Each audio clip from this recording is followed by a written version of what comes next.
In the centuries-long story of the British Crown, monarchs and senior royals have long occupied a space above ordinary legal scrutiny. That was not merely tradition, but a reflection of constitutional evolution. The monarch in Britain is sovereign in name, but politically neutral. At least that's what they tell us.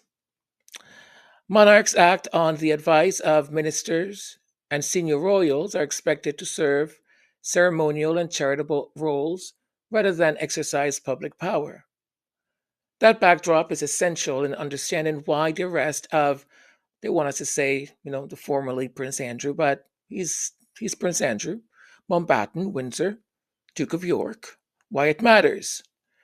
This is the first time in modern British history that a member of the royal family of his generation has been formally arrested and held by police in connection with a criminal investigation. This departure from centuries of deference is not a trivial shift. It does matter. Welcome.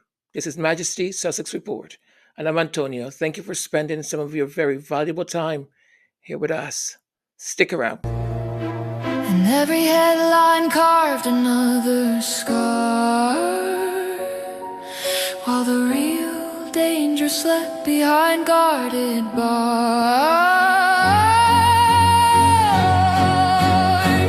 You call me the problem, you call me the stain, while you shielded a man from his actions, his shame. I beg to survive, you told me to hide, you broke us to save him, and still you deny. The charge under investigation: misconduct in public office. Now, that is a common law offense in England and Wales. It isn't about sex crimes per se, it's about abuse of public trust. For this charge to succeed under British law, prosecutors must prove several elements. The defendant held a public office, which in Andrew's case relates to his past role as a UK trade envoy, not his royal status. The conduct was willful and without reasonable justification. It amounted to an abuse of the public's trust in that office. If charged and convicted, the maximum penalty under this offense can be life imprisonment, though historically such severe penalties are reserved for truly egregious abuses of power, and convictions are rare, to say the least. Now, this is important. He was released under investigation. The status we have now means neither guilt nor innocence has been established. Police will gather evidence, and the Crown Prosecution Services, CPS, must decide whether it is in the public interest to bring charges. The threshold of evidence is a misconduct case is pretty high, especially when patterns of behavior must be established. So if all they've got is one email from the Epstein's file, there is no establishment there of a pattern, right? Perhaps they have more. I don't know. But keep in mind again, what they're investigating is not the alleged sex crimes. What they're investigating is something completely different, right? And the threshold for any conviction or even for the prosecution to bring this forth and make an official accusation is pretty high. Now, why am I saying that? I'm saying that because I want you to think, I want you to start thinking about these people, the firm, knew about what was happening a long, long time ago. A long time ago, the Queen was still alive and nothing was done because what happened? The public was wishy-washy about, whatever. And not only that, the media, some of them did have the headlines, but many of them also said, well, according to Andrew's friends, he's not like that. Or Andrew's friends doubt that this woman has any credibility. Remember, they said even the photo was made up, was not real, photoshopped. I guess they thought maybe Catherine, helped out with the photoshopping, but they proved to be like that it wasn't Photoshop. So keep that in mind. Keep in mind that in order to calm this public uproar, they have to be seen to do something.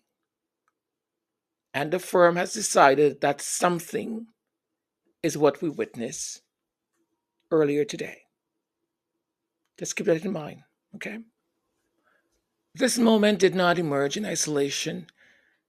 The recent release of millions of pages of documents connected to the U.S. Department of Justice Epstein investigation added new material that investigators in the UK believe may contain evidence of misconduct during Andrew's tenure as a trade representative. It's not the same as the earlier civil claims made by Virginia Giuffre. Now, behind a separate chapter of legal and emotional history. And the arrest is not it's not itself a change for those allegations. The timing then reflects not an internal palace decision, but a legal process triggered by newly surfaced evidence and formal complaints, including from civil society actors, really, about how a former senior representative may have behaved. But remember, if you folks let's go back a little bit. Remember how investigations were opened up by the police, by Scotland Yard, by whomever, and then they were closed, and they said, "Oh, there was nothing there. There's nothing." I'm sorry. You mean to tell me that the Secret Service does not share information with MI6 and all of those other like they share information. They do. So you're really going to say to me, to us, that what really triggered this whole thing was because as business envoy, as the representative, he sent an email to allegedly to Epstein, providing him with information about a deal that was going to happen or something like that. That is what has triggered all of this. But then again, as we know many times, whether it's mobster boss or bosses or criminal entities or people, sometimes they don't go to jail because of the real sort of um, um, um, societal crime that we see as these hideous, disgusting things. Sometimes the government may get them through tax evasion or something that legally can stand in court. Stronger and better, I guess. So let's see. Let's see. Now, this is what we will hear. This is what they will say is royal protocol and the law, right? The monarchy does not hold prosecutorial authority, basically. Police and the prosecutors in the UK are independent of the royal household. We will hear that. The fact that the police acted without advance notice to King Charles III, as being reported, right? That's what they're telling us. And that Buckingham Palace issued a statement affirming cooperation indicates institutional separation rather than palace orchestration. Okay? Keep your eyes open and your ears open and your thinking caps on, because that is what they want us to think. Because do you really believe that the king was not informed officially or unofficially, rather unofficially, that this was about to happen? King Charles and the palace did not deny the arrest or attempt to shelter his brother.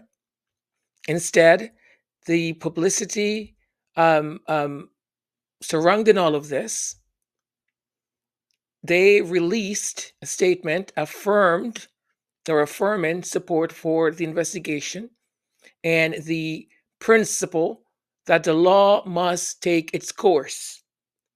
Now, what does that mean exactly? The law must take its course. Remember again, what was he arrested for? Not any of the SA or any of that. He was arrested because there is a document or an email, or maybe more than one, that may indicate that he tipped off Epstein on matters of the state in business. And in order to prove that, right, the burden of proof is on the accusation part, not on the defendant. So the law must take its course, which more likely reflects constitutional caution than a coordinated elimination of risk. Again, that is what they'll like us to think. You open any sort of newspaper that is right leaning, and that is the narrative you will hear. If the crown were protecting itself by sacrificing a single member, it would still require prosecutors and independent courts to convict. And that has not happened. Okay? At this stage, we simply have an investigation under public scrutiny. That's what we've got. In other words, there is no credible evidence, they want us to believe, that a shadowy apparatus called the firm engineered this arrest to protect the crown. All right?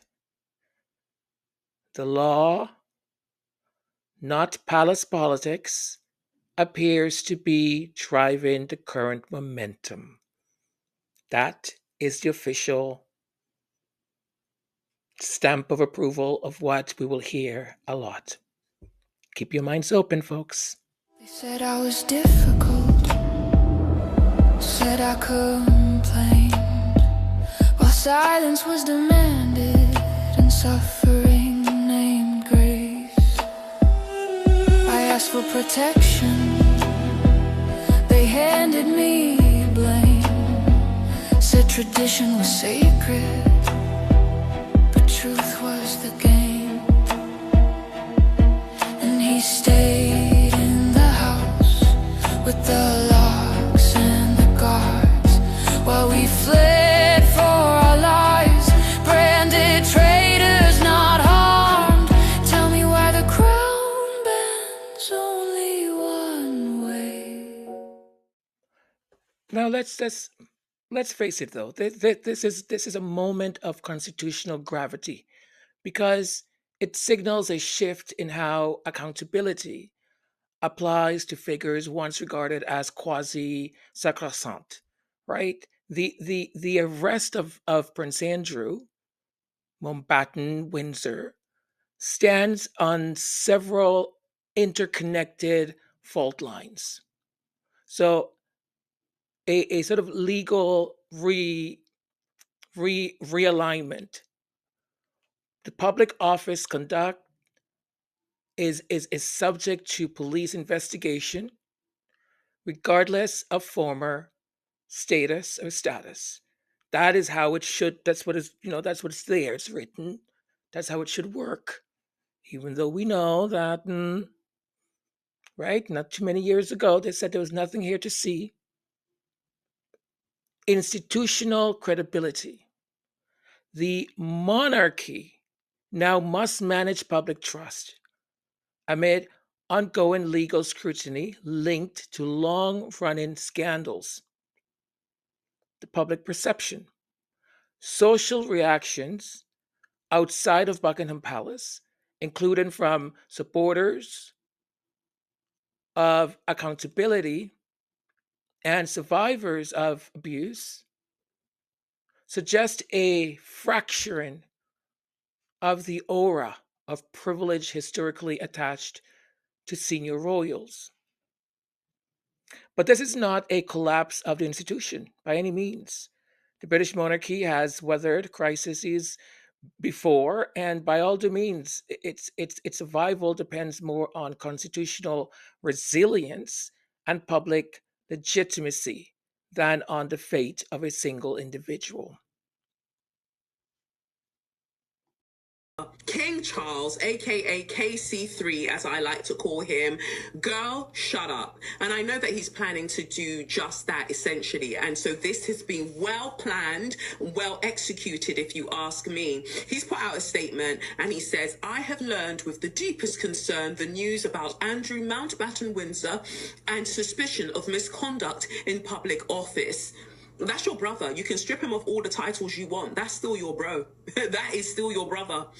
What now follows is the full, fair and proper process by which this issue is investigated in the appropriate manner and by the appropriate authorities. I doubt it, but we'll see. In this, as I've said before, they have our full and wholehearted support and cooperation. Let me state clearly that when they say let me state clearly or let me be clear, they are about to muddy the waters like you've never seen before. Let me state clearly, the law must take its course, the law that actually answers to you, because everything's done in the name of the crown. As this process continues, it would not be right for me to comment further on this matter. Meanwhile, my family and I will continue in our duty and service to you all. Charles Regina, or Vagina, whichever one you prefer. You're trying it. You are absolutely trying it.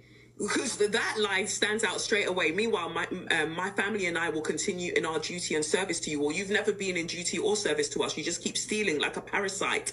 Anyway, going back to all of this cooperation BS, you're throwing this guy under the carriage, the golden carriage, rightly so, but nobody can pretend that they didn't know what Andrew was doing.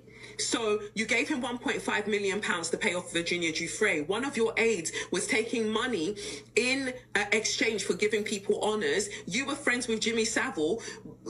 Everything is being done to protect Charles, to insulate Charles in this situation. But Charles, I would argue, is no different from Andrew. And if you're going to say, oh, well, we really don't know that, we don't know, fine.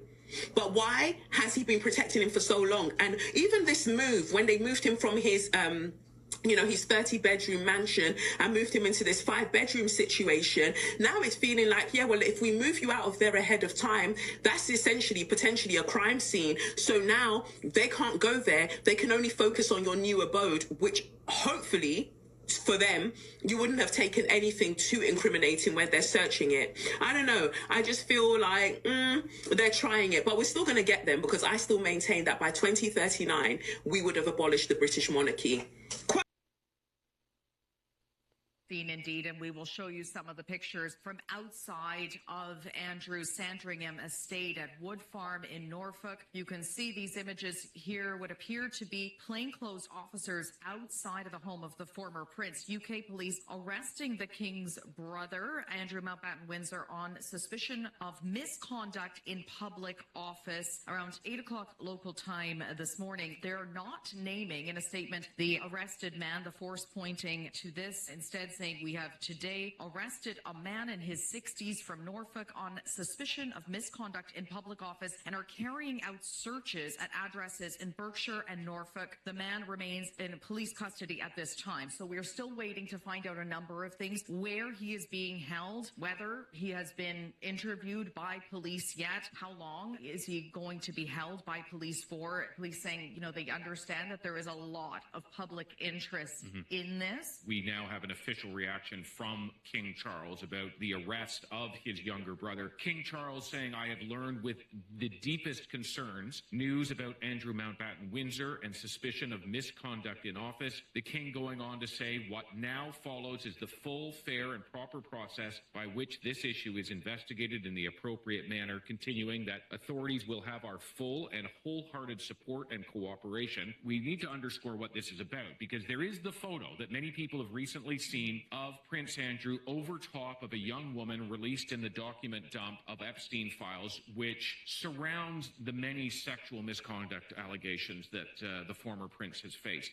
Today, though, is about something different. Yes, so these allegations, as we know it, at this point at least, do not relate to anything regarding sexual misconduct, but misconduct in public office, which is a very serious allegation. This is, as we understand, related to allegations that while he was UK trade envoy, that he shared trade reports with convicted sex offender Jeffrey Epstein. We're still waiting on more specifics regarding these allegations, but this, as you say, following the most recent release of these documents related to Jeffrey Epstein, an earlier batch saw the king's brother stripped of his title as prince and removed from that home. This batch also included allegations that he sent a woman by Jeffrey Epstein for a sexual encounter. So police had been looking into those allegations as well. So they're looking at this as a whole. This arrest, as we know it, just related to the allegations of misconduct in public office. Andrew has denied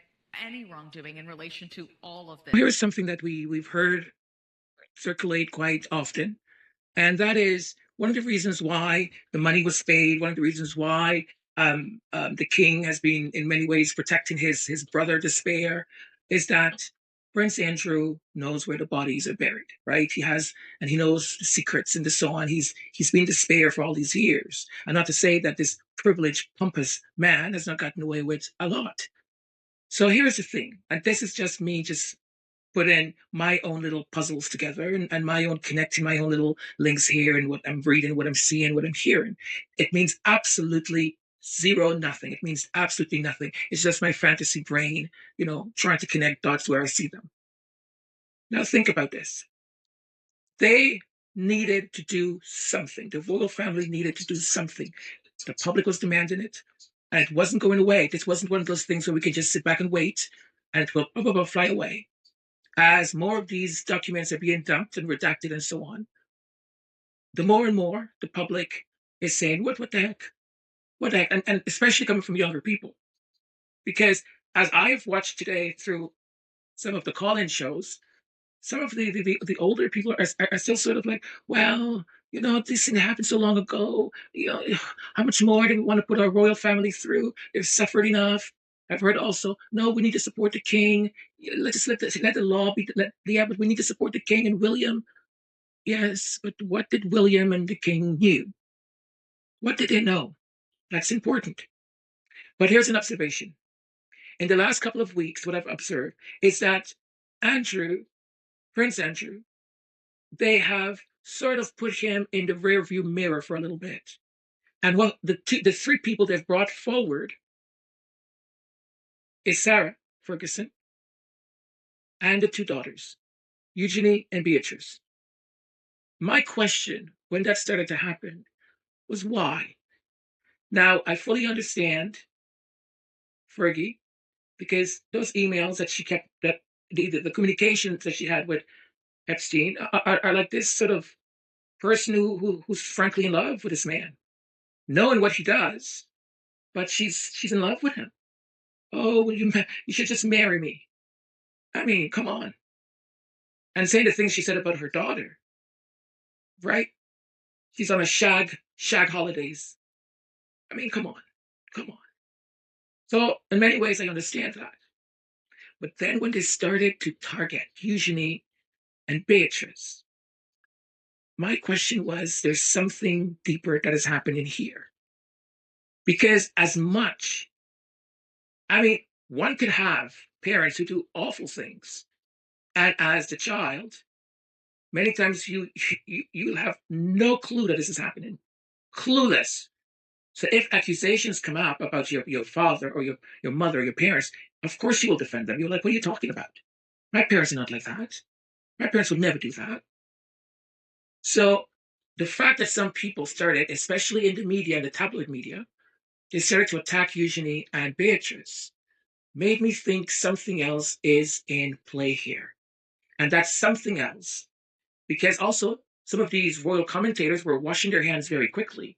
Like Maureen. Maureen now has like, I don't know, like full hour episodes where Maureen talks about, oh, this happened and this happened, the history of that, and the Queen protected him. Like Maureen didn't want to. I listen. I okay, I'm not going to say it because that's just going a little bit too low here for me. But let's not forget how much Maureen was ready to sort of defend and put gold color filters on all of this, but attack the Sussexes endlessly, endlessly. Also, Becky.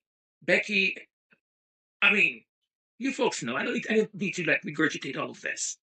But lately, as they always do, like they did with Diana, Princess Diana, they wash their hands really quickly and they turn it around. And all of a sudden, they didn't know anything. They're the victims. Oh, and they start to give you all the information they've got. And oh, you should have known this. Or, oh, I should have known that.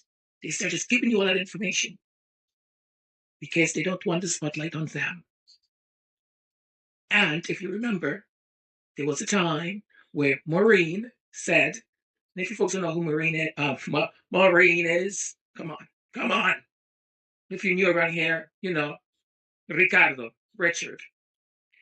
And that same person used to say, well, you know, I think it's been great. Like the king has these wonderful assets in Eugenie and Beatrice, especially Beatrice, you know. And I do think they should have more responsibility and brought into the fold of the royal family, and because they're just exceptional girls, they're just doing such a great job and this and that, and oh, and also there was a time where it's like, oh, poor Fergie, you know, oh, she's had it so difficult, all she wants is to belong, and now how quickly they just turn it around. So what I've noticed is that they've started to attack Eugenie and Beatrice. They've even said their titles should be removed. I'm like, well, that was quick. The titles to be removed? Oh my. So none of this that I'm going to say is verifiable, it's truthful as anything. Something needs to happen, okay? Something needs to happen, and the firm, whether one wants to believe that they're, you know, men in gray, women in gray suits, you know, the puppeteers of the royal family, the courtiers that makes decisions, because the royal family, the people we see, the image, the people, the bodies are just freaking puppets that can't think for themselves, don't know A from B from Z from W, if we want to be honest. They need to be consulted. But what should I do? What should I do? Oh my dear. What should you do? Right. So, if this is all planned, think about if Prince Andrew has an ounce of any affection or love for his daughters. There might be a little exchange here of, well, you know, the public is also demanding that your daughters be pushed out, taken out, titles removed, and we can muddy them up even more and say they fully knew everything that was happening. After all, it was Beatrice that recommended her father to do the interview, that famous interview. At least that's what we're told. Now, Eugenie seems to be a little bit more, like, less involved. At least that's what we're told, or that we can observe. Also, at the same time, we've seen Beatrice do her best to be just a good girl, to sort of associate herself more with the royal family and or the senior royal family, and to go in their good graces so she can do more public appearances and get more responsibility. Usually, well, for the most part, lives in Portugal. So I haven't seen that same campaign really from Eugenie. So if there is some kind of negotiation happening here, one can deduct that they may say, look, we need you to take the fall. Whether he gets any time in prison or not, whether this even goes any further, or whether or not there is a bigger dump, as they say, of more files from the Epstein's files, and we see even more things, right? They just might be a quid for quo kind of thing. We need you to be a little bit more muddied up, Prince Andrew, in order, if you do love your daughters, in order for us to sort of back off on them. And if you don't do that, then we're including them into this bunch, and all of you are going to be going down.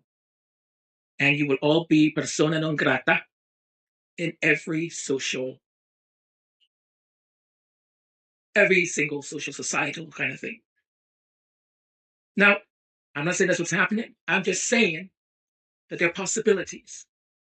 Because none of this that's happening, not 1 minute of it, no one is going to tell me it was not planned. Because months ago, Prince Andrew was still in his mansion, riding his horse, smiling and laughing. And as they have said, also, he's taking trips abroad on private planes. So there's nothing now that's imposente. But since this last dump of the 3 million plus documents or whatever, and more stuff has been revealed, and the other thing, the public is still going, we want accountability. If the public keeps it up, if the people of the nation keeps it up, then we will see further action happening. If they don't, this will eventually die down. And there's another factor in the mix here, and that has to do with number 47. And number 47 knows very well that there's a distraction that is needed. And that distraction right now is happening in the Arabian Gulf, because military ships are being aligned with the possibility that there will be an attack on a certain country. And if there's that certain attack on that certain country and America goes to war, the number 47 very soon has an address to Congress, State of the Union coming up. And if number 47 goes on to do the speech, State of the Union, and the state is in war, then everyone sitting there has to, as they usually do, support the president. And there's going to be claps and cheers, and he's going to give a speech about democracy and what's fair and all this stuff. And then the news coverage will change from what it is today to America is at war. Think about it. Prince Andrew arrested by the police there, related to something with Jeffrey Epstein.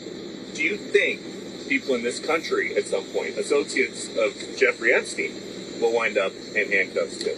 Well, I'm the expert in a way because I've been totally exonerated. That's very nice. So I can actually speak about it very nicely. I think it's a shame. I think it's very sad. I think it's so bad for the royal family. It's a very, very sad. To me, it's a very sad thing. When I see that, it's a very sad thing to see it and to see what's going on with his brother, who's obviously coming to our country very soon, and he's a fantastic man, the king. So I think it's a very sad thing. It's really interesting because nobody used to speak about Epstein when he was alive, but now they speak. But I'm the one that can talk about it because I've been totally exonerated. I did nothing. In fact, the opposite. He was against me. He was fighting me in the election, which I just found out through the last 3 million pages of documents.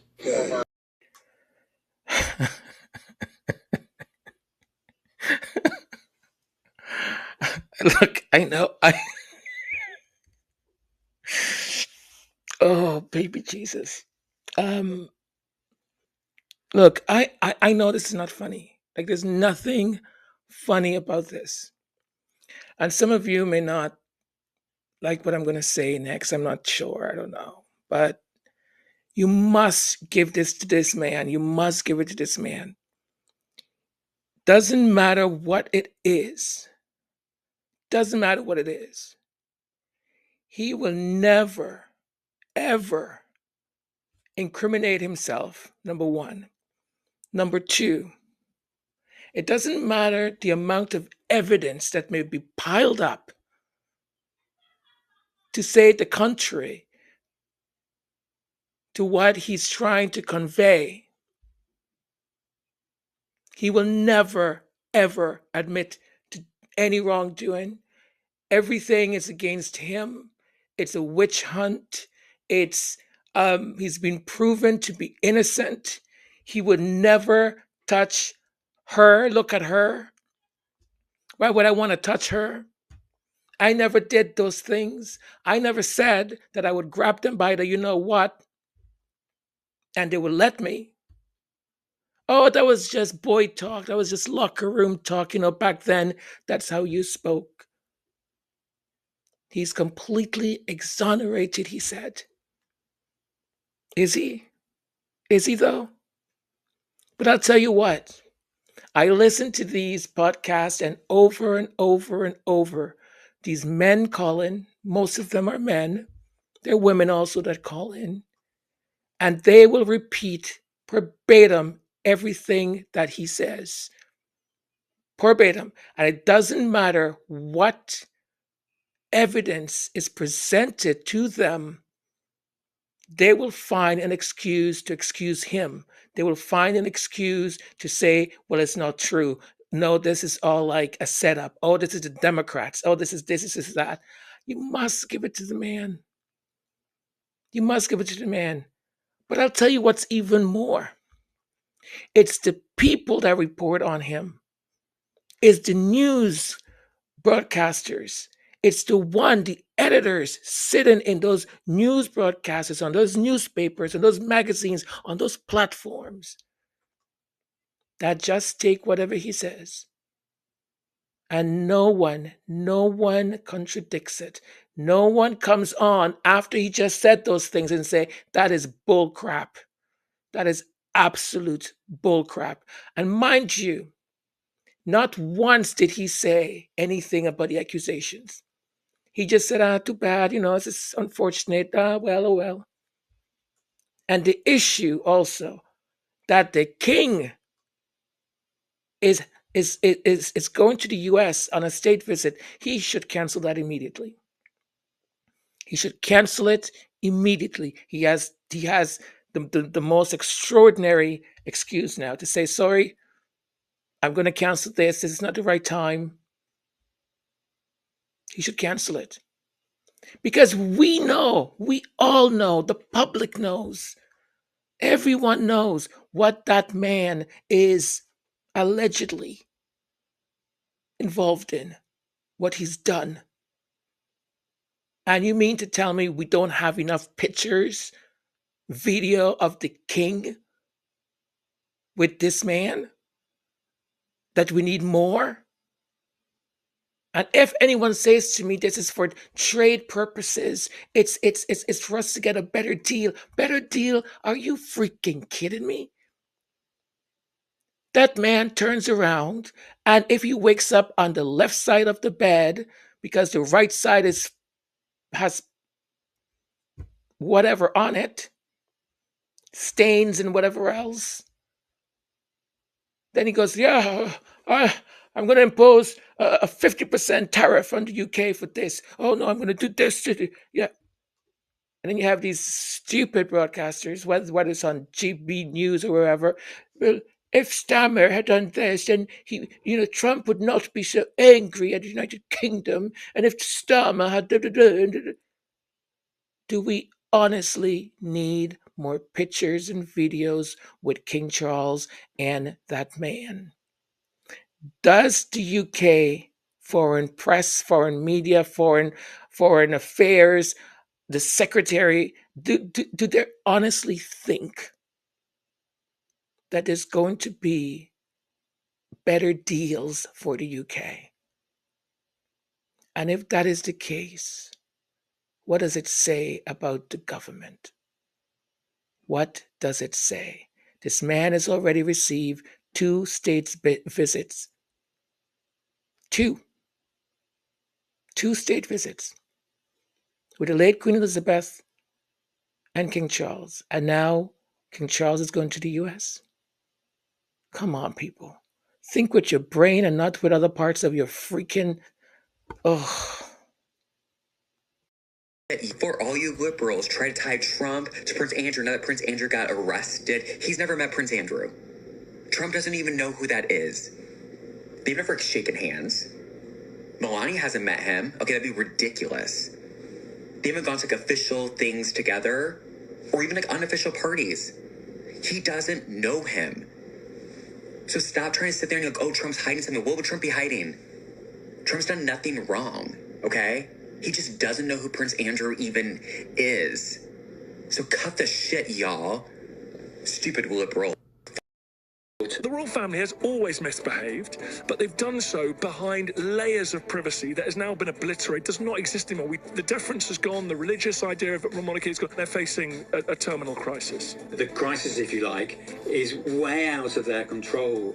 I think we'll look back at today, the day that Andrew was arrested, as a real turning point. I mean, it is a member of the royal family, as we sit here, is in a cell.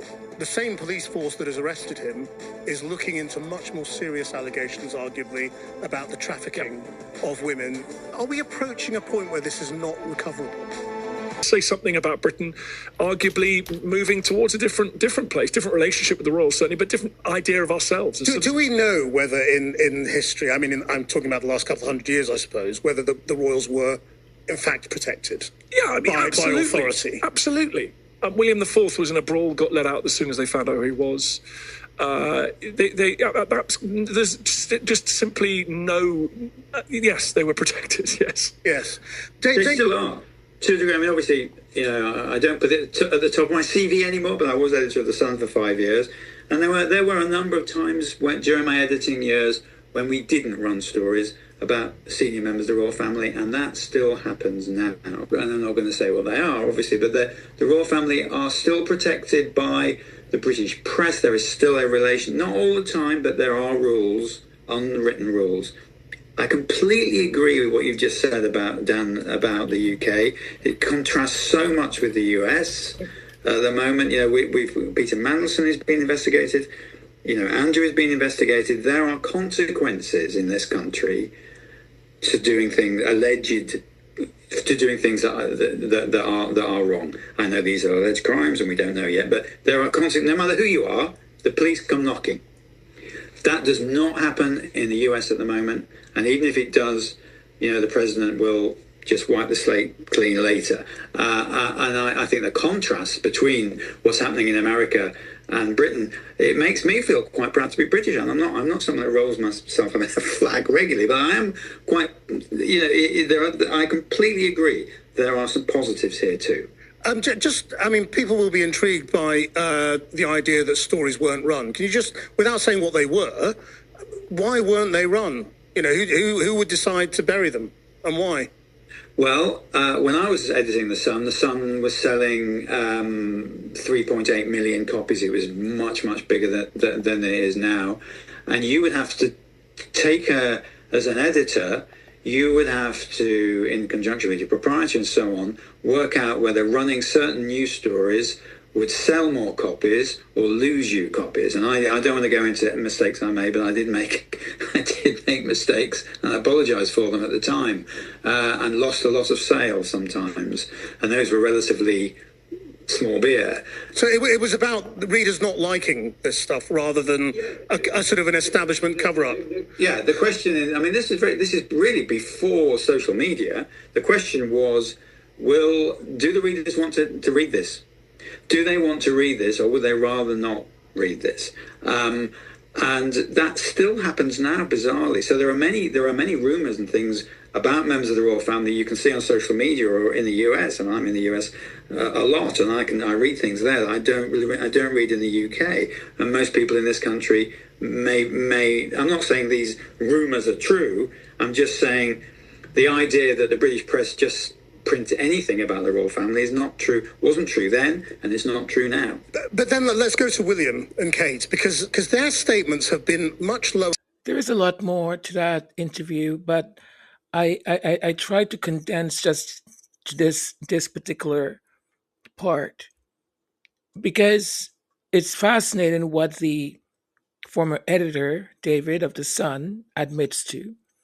But let me just touch on this thing about William and Kate first, because they go on to talk in such generous way about the king and the heir. And it's fascinating to me that even in this situation, it's like an automatic switch that goes on. And they know that they need to protect the monarch and the heir. Because they talk about all the great things that William and Catherine have done and all the great work that they've done that's being just, soiled because of his uncle.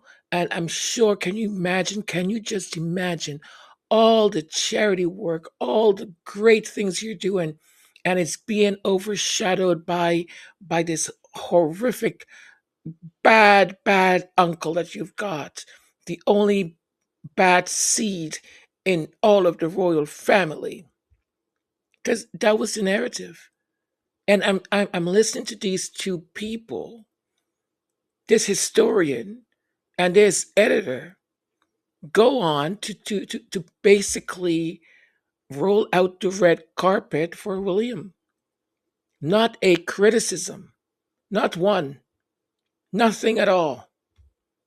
Of course, the editor from The Sun, the former editor, brings up Harry. He goes, well, we have to bring in Prince Harry and all of this too. We have to, but then he didn't elaborate why are you bringing in Prince Harry and all of this? What does he have to do with it? But let's get back to what he said. What he said when I think, he kind of put his foot in his mouth or mouth in his foot or whatever, when he said, well, the royals are still protected to this day. And when the host sort of followed up and said, well, explain that a little bit, because viewers will obviously want you to expand on that, he quickly gave us that really semi-truthful, I would say, allegedly, response. So you mean to tell me that there's stories that was buried or stories that never saw the day of light because him and whomever else sat around the decision-making table and said, nah, the public will not be interested in this, or oh, no, it's not the public will not be interested, it's that it will not make us enough money. He said that. So we would pull that story. We wouldn't say it because it was not going to make us enough money. Now, I thought one of the arguments that they have used in court with Prince Harry was that it's in the interest of the public. Not that it didn't make us enough money, but they published the things they published because it's in the interest of the public. So which one is it? Which one is it? Because we know that the Duke and Duchess of Sussex went silent for an entire year. Not a word from them. And still, the tabloid press and UK media spoke about them every single day. Article after article, lies after lies, narratives after narratives, turning these two people into the villains of the story. And they had not said not a word for an entire year. So there you go. They bury the story, but it's not because the palace calls and says, no, you can't publish that or take that down or you better write a correction. No, it's because it's not making us enough money or it wasn't going to. So I guess then Meghan Sussex is making you guys a lot of money. Prince Harry's making you guys a lot of money because they're every single day in your mouth. Every single day. With narratives that are not truthful. Every single day. The other thing I find fascinating also, and this is going to come up in the next clip I'm going to show, is there's this sort of arrogance, I think, of celebratory, premature congratulations to the system. Oh, I'm so happy to be British because at least here in Britain, there's some people who are seeing the consequences of being in the Epstein's files. At least we're not America. My friend, my dear friend. Comparing oneself to what 47 is doing and what his entourage or his courtiers are doing. It's not time to congratulate oneself because we have to remember that Prince Andrew, Mountbatten Windsor, wasn't taken in because of any of the sexual alleged accusations or the things that is in the Epstein files about any of that. It was all about he shared secret information, business information allegedly with Epstein. And remember, there's no charges yet. And remember what I said before. To prove it, there's a very high threshold that they've got to meet. So just because he was taken down to speak with the police,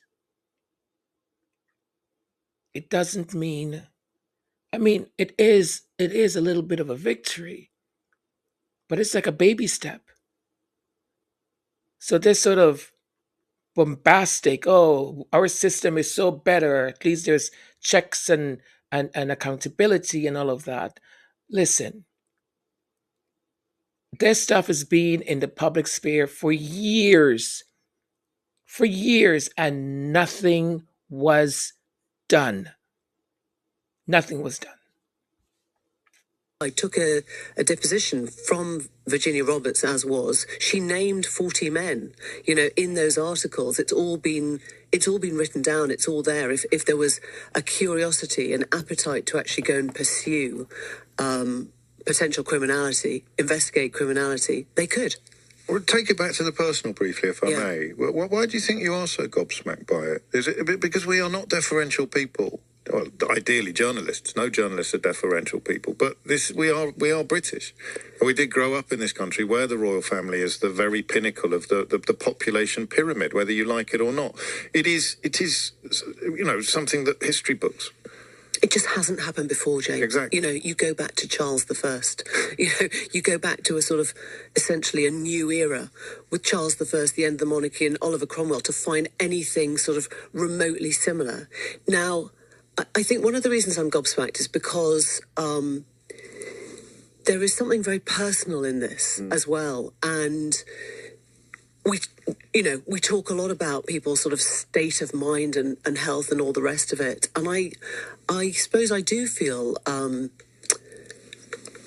I feel concern actually as I'm watching this story unfold. And I suppose that two things can be simultaneously true, that it can have been a long time coming. It can have been, one of the sort of texts I got this morning from a colleague, former colleague, just said, finally. We, in one way, a lot of us have been expecting this to unfold. But when it does, there is somebody at the centre of it, and it is a father, and there are children, and there is a mental health question. And I suppose that's what's sort of holding me back a bit and saying this is a pretty serious moment. It's a grave moment. It's not a sort of jumping up and down moment. No, of course not. I mean, and for the umpteenth time, but it's important to remind everybody that Andrew Mountbatten Windsor denies all allegations of wrongdoing right across the graph or the spectrum of allegations and accusations that he faces. Only one of which is the consequence of today's arrest, the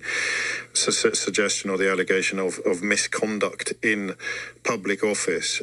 You do. I mean, it's one of those things. I've said it to you before. There are exceptions to every rule. A journalist is never supposed to become part of the story. But that interview that you conducted was so off the charts that it is. I mean, is it an albatross around your neck for the rest of your career, or is it a different breed of bird? I think it's actually it's nothing to do with me. I mean, I've said this to you before. I mean, well, okay, but I know exactly what you mean. I'm just intrigued. I mean, I had the chance to sit down to pass on stuff that we had heard from survivors, from one in particular. And so, just to kind of step back from it all, as well as I do, the journalist's job is to ask the questions on behalf of the people who don't get to ask those questions, right? You do it every single day. We try and convey that in our reporting. And so I suppose I would have to go back to first principles, which is like, what does this moment feel like for the family of Virginia Giuffre, the children of Virginia Giuffre? What does it feel like? And obviously, he has not, we should say, been arrested on sexual abuse charge at all. But I guess it's really curious, actually, going back to that Sky Roberts interview. I asked him if he felt it was kind of weird that all the focus had been on the fraud or the alleged, the allegations of white-collar crime. Exactly, rather than sexual abuse, And, his take was it's better to have a trail of something going somewhere than nothing at all.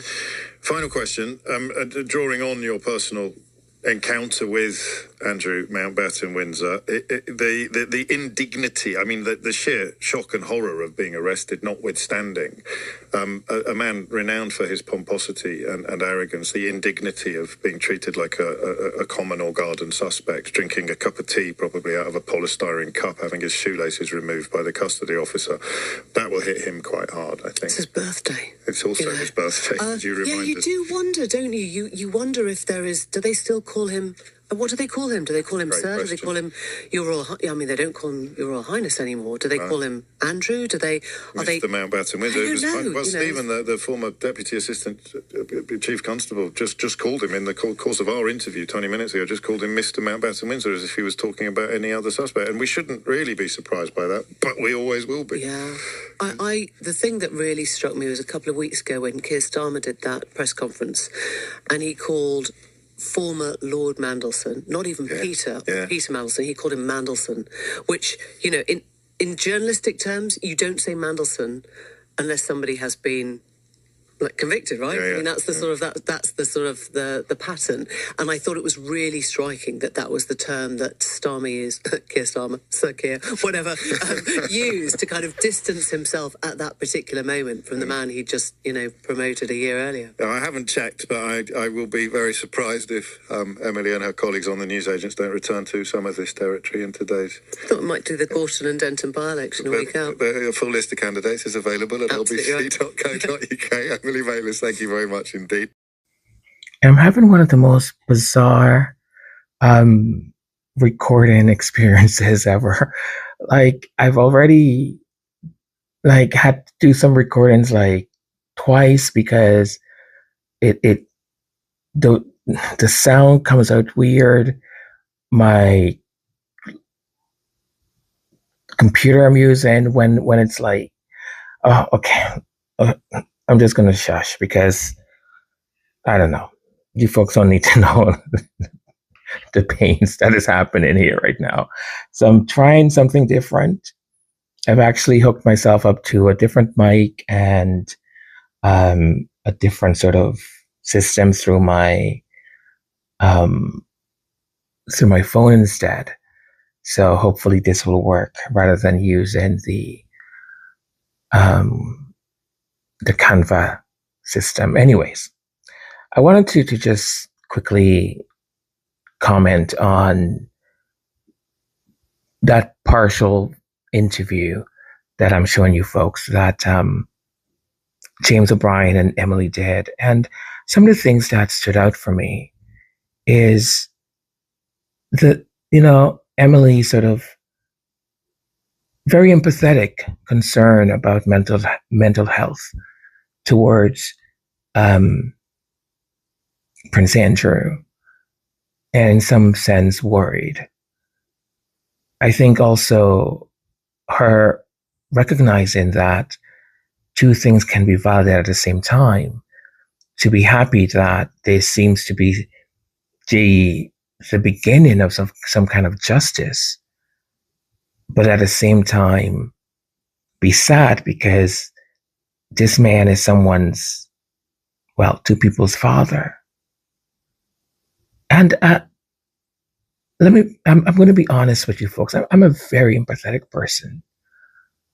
I mean, many of you know I easily get emotional.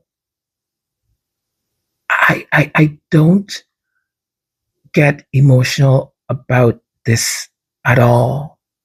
Not when it comes to the perpetrators.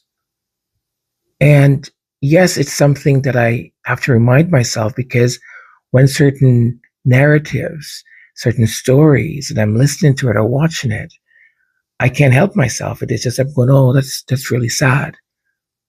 But I have to remind myself about the stories, the bits that I read. I'm never going back on that government site to read any of that stuff ever. I'm never going back to it, because just the bit that I read, and I went straight to the source. I didn't go to other people talking about it or some kind of, because there's a lot of misinformation, so much out there. So I went straight to the source, and the bits that I read, the bits that I, the imagery and stuff, that was enough. I can just know the rest. You know what I mean? And I have zero empathy for any of them. From people actually that I liked and admired, presidents or whomever, bring them all down. Because if you're able to do that to someone else's, to a child, I just don't, I can't fathom, I don't get it. And yes, two things can be valid at the same time, but I'm telling you, I have zero empathy. So you know what? Good for you, Emily, that you still have some empathy for Prince Andrew.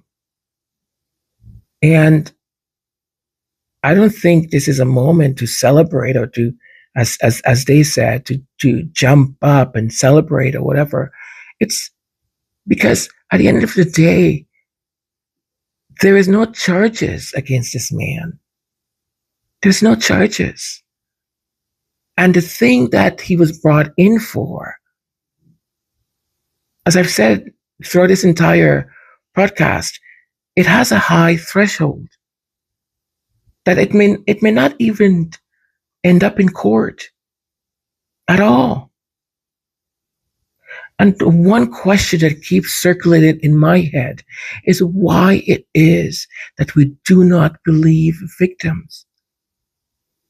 Why is it that when a victim comes forth, and I mean both men and especially women, and I hate to put the burden on women extra here, why is it that when another woman comes forth and talks about what has happened to her,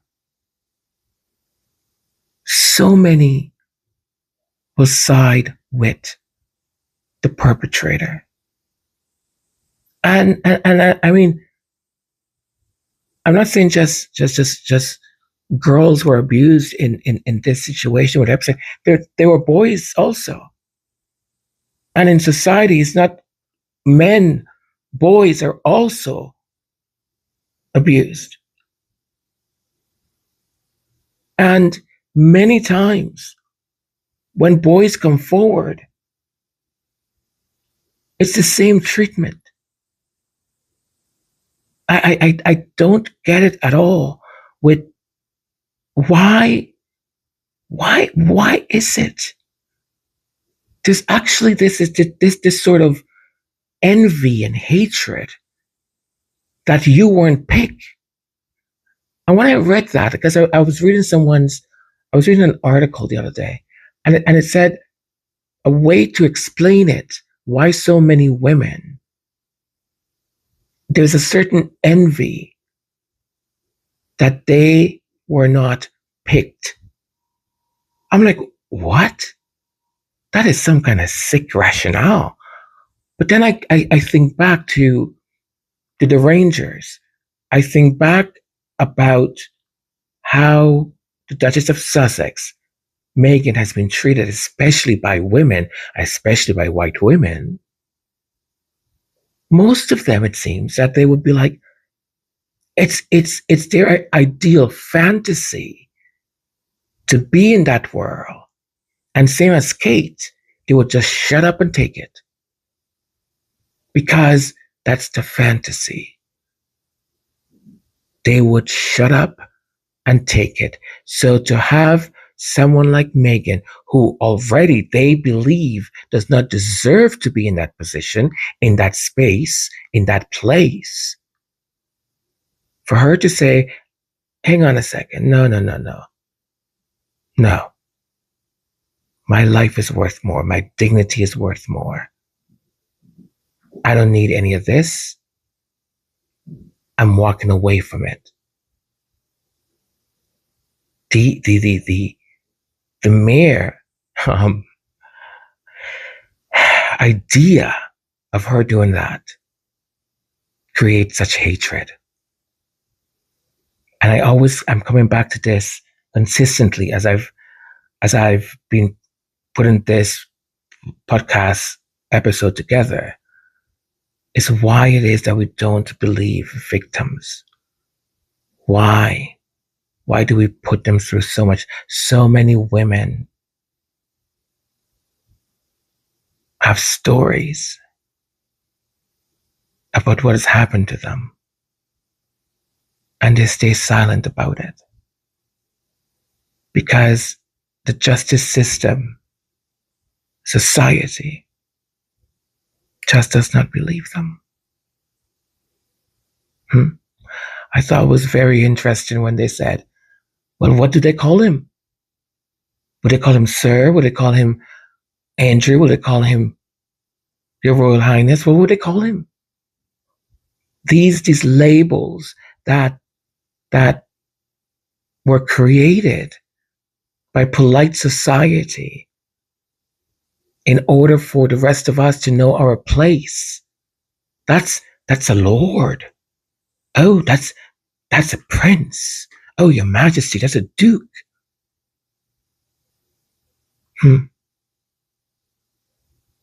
Labels, names, titles to put the rest of us in our place. Fascinating. What is the crown for?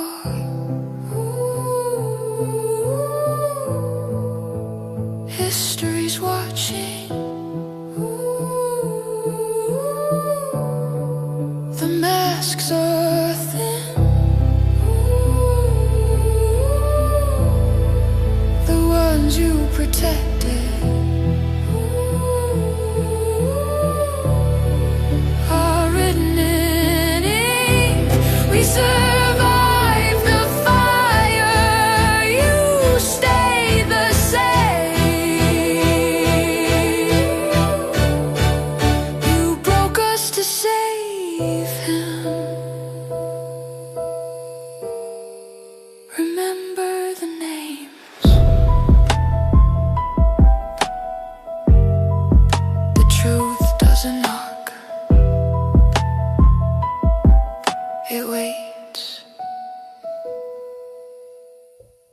There is a story humanity keeps telling itself. It is an old story. It goes like this. The powerful are different. The powerful are necessary. The powerful are flawed, but indispensable. And so we excuse them. We excuse the billionaires because he built something, we're told. We excuse the president because, well, he won. He's a winner. We excuse the monarch because he symbolizes continuity. We excuse the spiritual leader because he once spoke beautifully. And when the evidence begins to gather, photographs, court filings, sworn testimony, documented associations, we do something remarkable. We narrow the blame. We compress it. We locate it in one body, one man, one scandal, one bad apple. And then we say with relief, there you go, there is justice. But justice that lands on only one head. When many stood in the room is not justice. It is containment. Let me take you back. Not to gossip, not to have rumors, but to something verifiable. We know that powerful people move in the same circles. We know that financiers, royals, presidents, entertainers, media magnates attend the same galas, the same fundraisers, the same private dinners. We know that proximity to power is currency. That is not conspiracy, that is sociology. And when wrongdoing emerges from those circles, what we often see is not a reckoning of the circle. We see an ejection, one figure expelled. The institution steadies itself. The crown remains. The presidency continues. The brand survives. And the public is told the system worked. I've heard that so many times today. The system worked. But did it?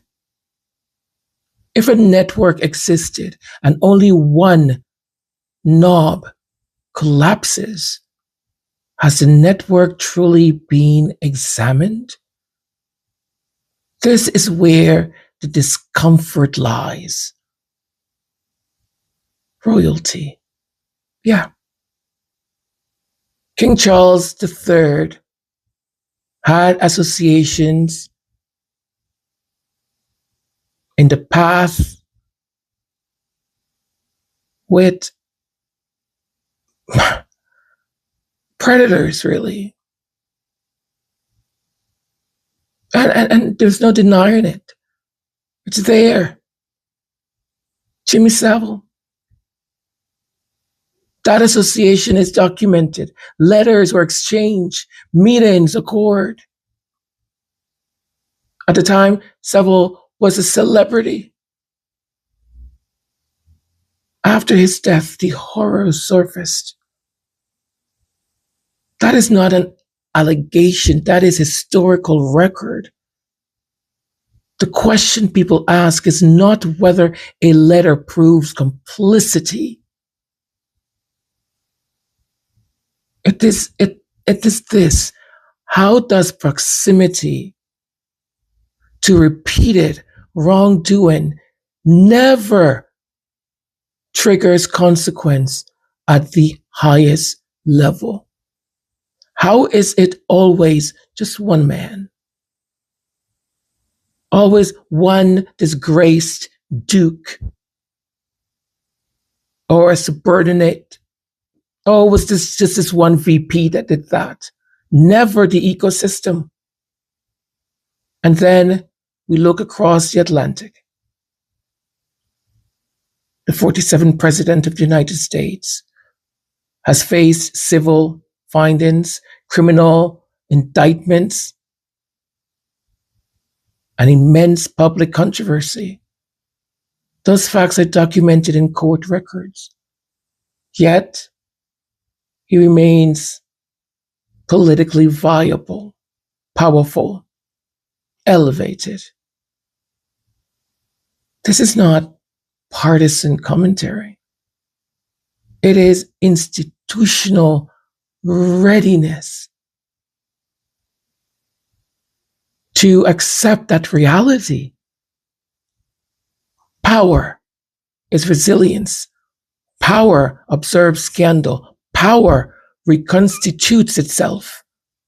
And there is the part that should unsettle us more than any headline. It is not the powerful alone who sustain this. It is us, the ordinary people, not wealthy people, not the elites,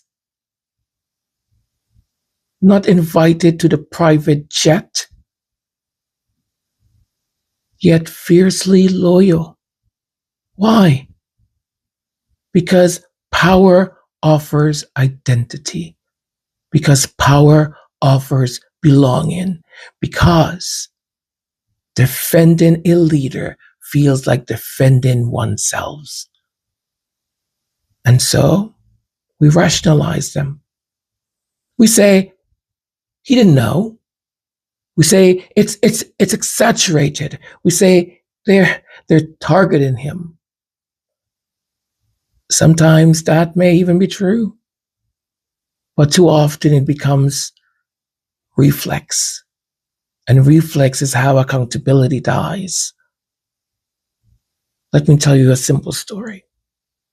Imagine a great cathedral, ancient, imposing, magnificent.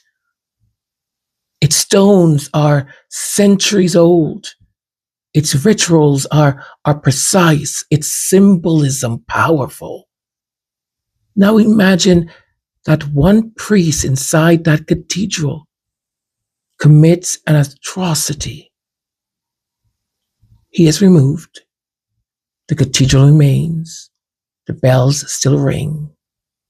The congregation still gathers. And leadership says, the problem has been dealt with. But what if the structure itself, its secrecy, its hierarchy, its insulation from scrutiny allowed that atrocity to flourish? If we do not examine that structure, then the removal of one priest is not reform. It is maintenance. That is what people fear today. Not that one individual might fall, but that we will accept one fall as purification. That we will say, oh, well, Prince Andrew has paid, and close the file. That we will say the scandal is over and move on. And in doing so, we teach every institution a lesson. Containment works. Containment works. Adaptation without moral reckoning is not resilience. It is camouflage.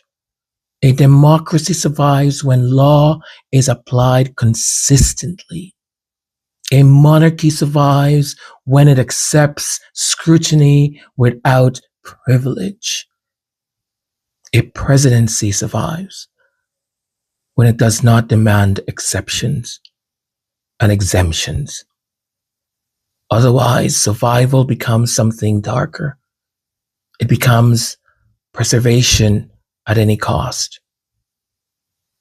And here is the gravity, the emotional center of this moment. If justice touches only those who are politically expendable, then justice is not blind, it is selective. If elites know that proximity protects them, then proximity becomes more powerful than law. If the public, if you and I accept one sacrifice as systemic cleansing, then the system learns it never needs to change. That is what cannot happen. Not because of revenge, not because of anger, not because of legitimacy. The powerful ask for us to trust them. Trust in the crown, trust in the presidency, trust in the courts, trust in the media, trust in institutions. Trust is not sustained by ceremony. It is sustained by consistency. And consistency means this. If wrongdoing existed in elite's circle, then scrutiny must extend to elite circles. Not rumors, not speculation, not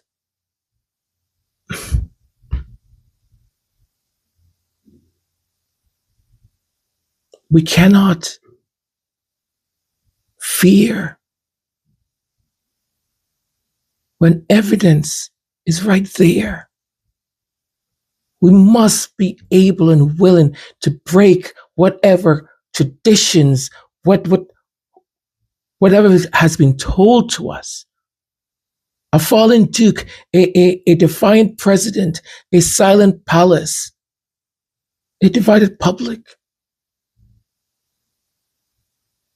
And history watching quietly, because history has seen this before. Empires do not fall from scandal.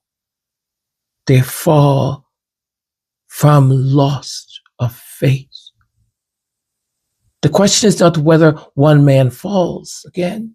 The question is whether we as a people, finally decide that power itself must answer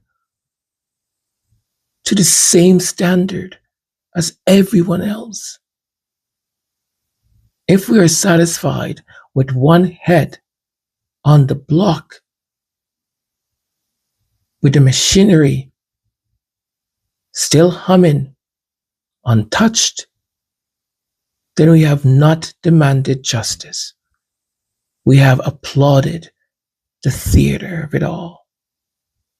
And that, more than any scandal, is what should truly disturb us, that we're so quickly ready to move on.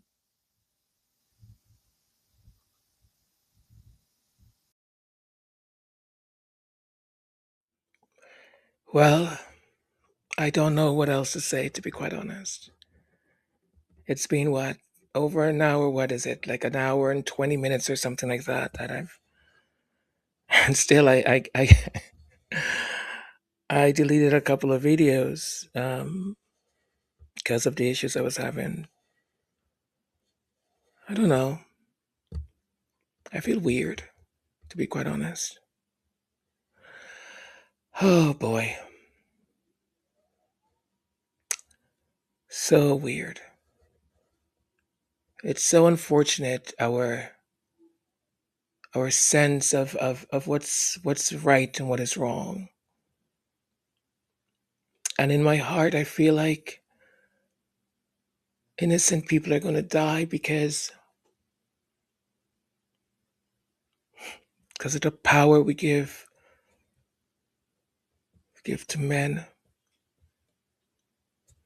We give to cruel people. and those that want to be kind, and society seems to want to oppress. I don't want to end this on a me being so sort of saddish kind of thing, but you know, I'm not giving up. I'm not giving up. I'm not giving up on being positive. I'm not giving up on making sure that this energy, this thing, does not take hold of me. That what I continue to put into the environment and into the spaces is positivity, is hope, is joy, it's laughter, it's rejoicing, it's love. Oh yes, love me, baby. Because, oh God Almighty,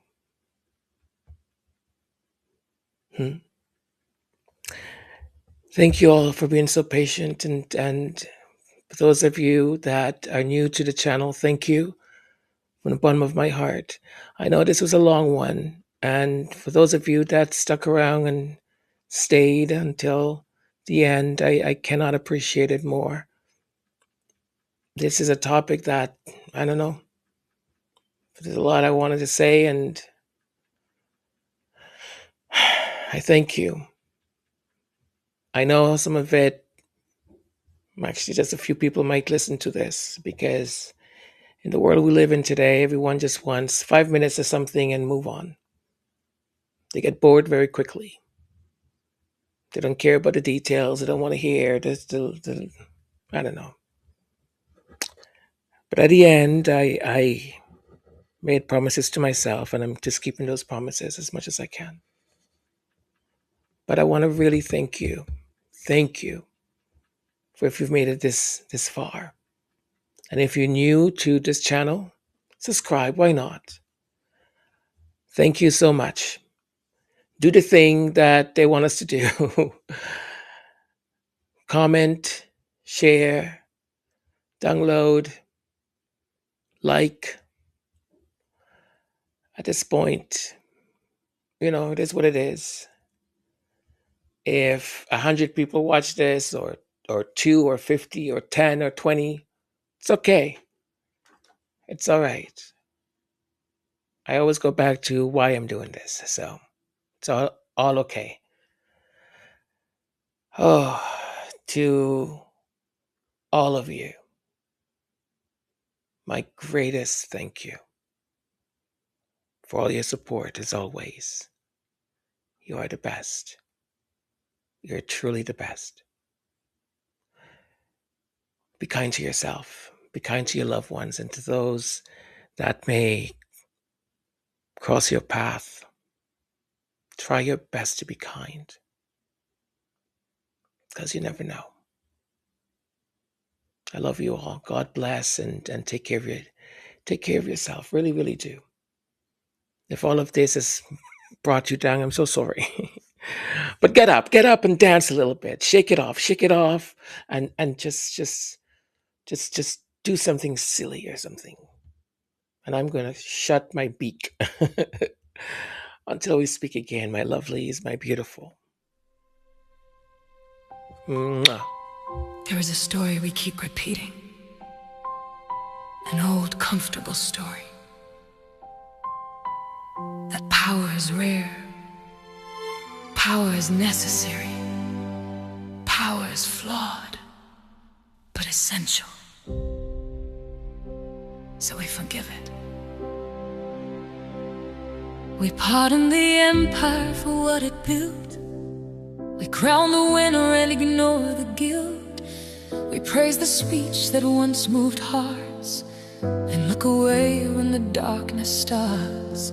We tell ourselves it's complicated, that greatness must be tolerated, that brilliance bends the moral line, and history will sort it out in time. And when the pictures surface, when the files are read, Unsworn words echo in courtrooms and headlines. We narrow the frame, we say it was only one man, only one shadow in the room, only one name to condemn, only one branch to prune. And we breathe like justice had, like truth was finally seen. But justice that falls on one head is not what justice means. We know how power gathers close in private jets and marble halls. The same hands toast at the same long tables, the same laughter fills the walls. Presidents, princes, billionaires, spiritual guides in tailored suits. Influence moves in quiet circles, currency flows in polished rooms. That is not a rumor, that is design. That is how networks intertwine. So why does only one man fall? Why does the circle stay intact? One scapegoat leads through a side door. The institution stands uncracked. The crown remains, the brand survives, the office carries on. And where's all the system worked? Because one name is gone. But if a web exists, and only one thread breaks, has the web been tested, or merely protected? We say it's over, case closed. We say the apple was bad, but orchards don't rot in silence without roots that were already cracked. If many stood inside the room, if many shared the air, then justice is not containment. It is courage to repair. There's a story we keep telling, that power is different, that power is needed. Maybe the real story begins when we stop believing that.